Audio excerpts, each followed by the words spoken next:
Hello दोस्तों, कैसे हैं आप सब। तो हम लोग क्या करें कि बिहार स्पेशल का एमसीक्यू का क्वेश्चन का प्रैक्टिस कर रहे हैं। पीटी अभी नज़दीक आने वाला है 70वीं का। हम लोग जानते हैं कि पिछले क्लास में हम लोग क्या किए थे कि जो 60वीं से लेकर 62वीं तक बीपीएससी कंबाइंड एग्जाम लिया था, उसका हम लोग जितना भी बिहार स्पेशल का क्वेश्चन था उसको हम लोग देख लिए थे।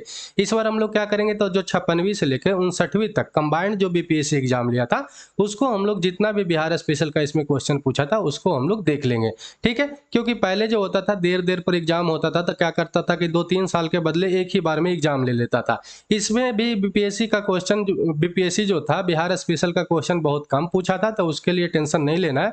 बिहार स्पेशल का वेटेज बहुत ज़्यादा होता है, 20 प्लस क्वेश्चन अभी हमेशा पूछा जाता है।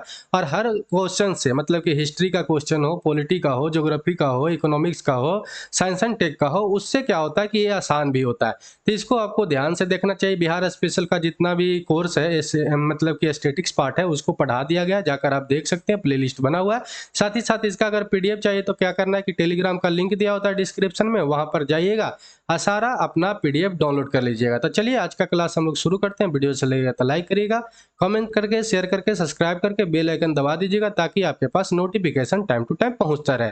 तो आज का जो सबसे पहला क्वेश्चन क्या है कि बिहार से लोकसभा के सदस्यों की संख्या कितना है या कितना सदस्य चुने जाते हैं, बात वही है।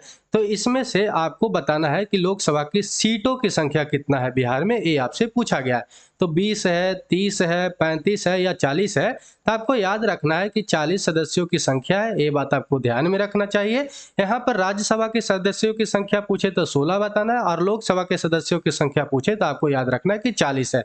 लेकिन हम लोग जानते हैं कि 2000 ईस्वी से पहले झारखंड भी इसमें शामिल था, तब कितना संख्या था तो आपको याद रखना है कि 54 था। सबसे पहले आपको याद रखना है कि बिहार का बंटवारा कैसे कैसे हुआ। तो 1912 ईस्वी में क्या हुआ था, 22 मार्च 1912 ईस्वी को क्या हुआ कि ये जो बिहार है बंगाल प्रेसिडेंसी से अलग हुआ, लेकिन उसमें उड़ीसा प्लस बिहार दोनों साथ में अलग हुआ था, ये बात आपको ध्यान में रखना है। और 1936 ईस्वी में क्या हुआ कि बिहार और उड़ीसा को अलग किया गया, लेकिन 2000 ईस्वी में लास्टली एक बार और बंटवारा किया गया बिहार को, जिससे क्या हुआ कि झारखंड निकला। तो ये बात आपको ध्यान में रखना है। जो लगभग लगभग 46% जमीन लेकर अलग हुआ था बिहार से, ये भी बात आपको ध्यान में रखना है। तो 2000 से पहले यहाँ पर लोकसभा के सदस्यों की संख्या 54 याद रखना है, लेकिन अभी सदस्यों की संख्या कितना है तो 40 है लोकसभा का, ये बात आपको ध्यान में रखना है।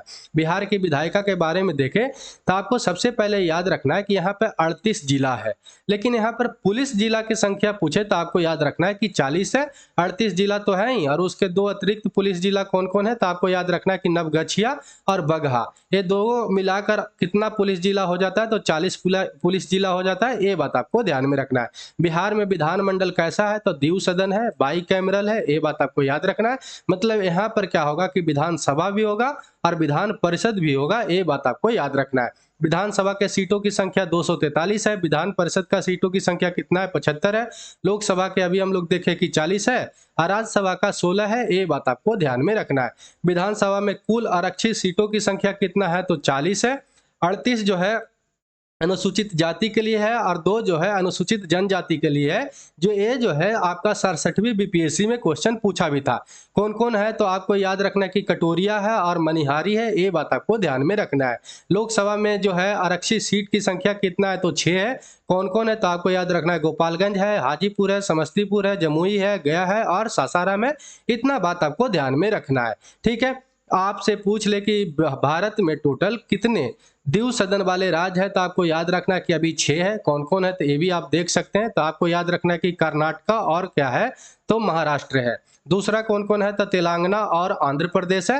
और तीसरा पेयर याद रखना है कि यूपी और बिहार है। ये 3 पेयर आपको याद रखना है। 2019 के पहले आपका जम्मू कश्मीर भी था, लेकिन उसको 2019 में क्या किया गया कि 2 यूनियन टेरेटरी में बांट दिया गया, इसलिए वो अब वहां पर द्विसदन सदन वाला राज्य नहीं रहा। ठीक है, चलिए अगला क्वेश्चन क्या है कि बिहार का अद्वितीय त्योहार कौन सा है। दीपावली है, विशु है, विनायक चतुर्थी है या छठ पूजा है। तो आपको ध्यान में रखना चाहिए कि छठ पूजा है, यहाँ पे बहुत धूमधाम से मनाया जाता है। कब मनाया जाता है तो कार्तिक जो माह होता है उसका शुक्ल पक्ष के जो छठा दिन होता है उस दिन को छठ पूजा मनाया जाता है, ये बात आपको ध्यान में रखना है। मतलब दीपावली के 6 दिन बाद ये मनाया जाता है, ये भी बात आपको ध्यान में रखना चाहिए।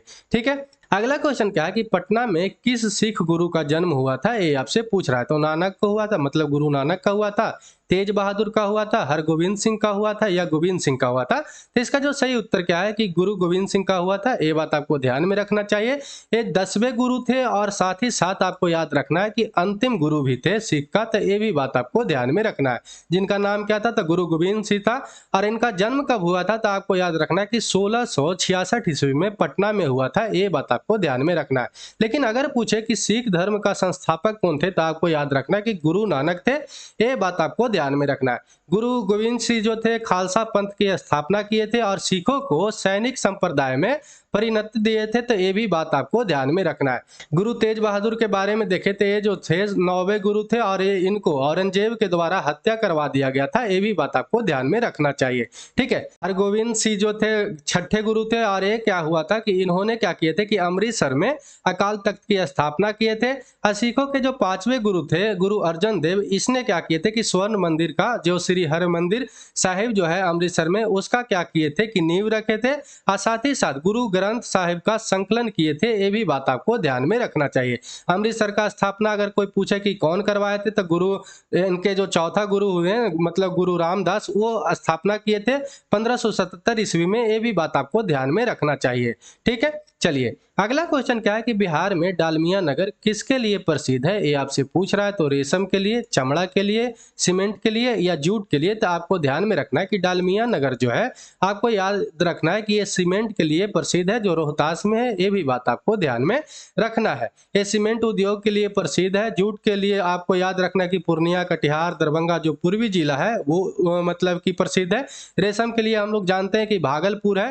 भागलपुर को बिहार को सिल्क सिटी भी कहा जाता है। तो ये भी बात आपको ध्यान में रखना है, ठीक है। चलिए अगला क्वेश्चन क्या है कि निम्नलिखित में से कौन सा शहर जो है बिहार के सबसे पूर्वी भाग में है, इसमें से बताना है, पूरा में से नहीं बताना है। बिहार के कौन सा जिला है ये नहीं पूछ रहा है, निम्नलिखित में से मतलब जो दिया हुआ है उसमें से बताना है। तो भागलपुर है, पटना है, कटिहार है, पूर्णिया है। तो पटना को तो आप काट ही सकते हैं, ठीक है। भागलपुर को भी आप काट सकते हैं। तो यहाँ पर जो सही उत्तर हो जाता है आपका कटिहार हो जाता है। ये बात आपको ध्यान में रखना है। यहाँ पर कटिहार ऑप्शन है। लेकिन अगर सबसे पूर्वी जिला पूछे बिहार का, तो आपको याद रखना है कि किशनगंज है, ठीक है, जहां पर सबसे ज्यादा बारिश भी होता है, ठीक। लेकिन सबसे पश्चिमी पूछे तो आपको याद रखना है कि कैमूर है। और सबसे उत्तरी पूछे तो पश्चिमी चंपारण है। सबसे दक्षिणी पूछे तो आपको याद रखना है कि गया है। ये बात आपको ध्यान में रखना है, ठीक है। चलिए अगला क्वेश्चन क्या है कि निम्नलिखित झीलों में से कौन सी बिहार में स्थित है, ये आपसे पूछ रहा है। तो अनुपम झील है, सांभर झील है, सुखना है, कामा है। तो इसका जो सही उत्तर क्या है कि अनुपम झील है, कैमूर में स्थित है। ये बात आपको ध्यान में रखना है। सांभर झील के बारे में तो हम लोग जानते हैं कि ये जो है राजस्थान में और भारत का सबसे बड़ा जो है मतलब कि नमक वाला झील भी है। ये भी बात आपको ध्यान में रखना है, ठीक है। सुखना झील कहाँ पे है, तो आपको चंडीगढ़ में है। ये बात आपको याद रखना है। और ये कामा झील जो है रसिया में है, रूस में है। ये भी बात आपको याद रखना चाहिए, ठीक है। चलिए अगला क्वेश्चन क्या है कि जयप्रकाश नारायण को किस नाम से पहचानते हैं, मतलब इनका उपनाम क्या है, ये बात आपसे पूछ रहा है। तो लोकमान है, लोकनायक है, लोक हितवादी या लोक नेता है। तो इसका जो सही उत्तर क्या है कि लोकनायक है। ये बात आपको ध्यान में रखना चाहिए। ये क्वेश्चन बहुत बार पूछा है। लोकनायक से विख्यात जयप्रकाश नारायण ने 1930 ईस्वी में बिहार समाजवादी पार्टी और 1934 ईस्वी में कांग्रेस सोशलिस्ट पार्टी का गठन में महत्वपूर्ण भूमिका निभाए थे। और इनका एक बुक था समाजवाद ही क्यों, इस नाम से एक पुस्तक लिखे थे। और साथ ही साथ जनता पार्टी के भी स्थापना में इनका महत्वपूर्ण भूमिका रहा है। तो ये भी बात आपको ध्यान में रखना चाहिए, ठीक है। ये आज का लास्ट क्वेश्चन है। इसमें कहे थे कि बीपीएससी बहुत कम क्वेश्चन पूछा था बिहार स्पेशल का। तो ये जो क्वेश्चन इसमें पूछ रहा है कि बिहार इनमें से बिहार का कौन से नेता या नेता थे, ये आपसे पूछ रहा है। तो स्वामी विद्यानंद थे, स्वामी सहजानंद थे, या सरदार वल्लभ भाई पटेल थे। तो यहाँ पर आपको ऑप्शन दिया हुआ है, पहला में 1 तथा 2, दूसरा ऑप्शन दिया है 2 तथा 3, तीसरा ऑप्शन दिया है 1 तथा 3, और चौथा ऑप्शन दिया है केवल 2। तो यहाँ पर जो सही उत्तर क्या है कि आपको याद रखना है केवल 2 शाहजानंद थे। ये बात आपको याद रखना है। किसान आंदोलन से ये क्या करते थे कि रिलेट रखते थे।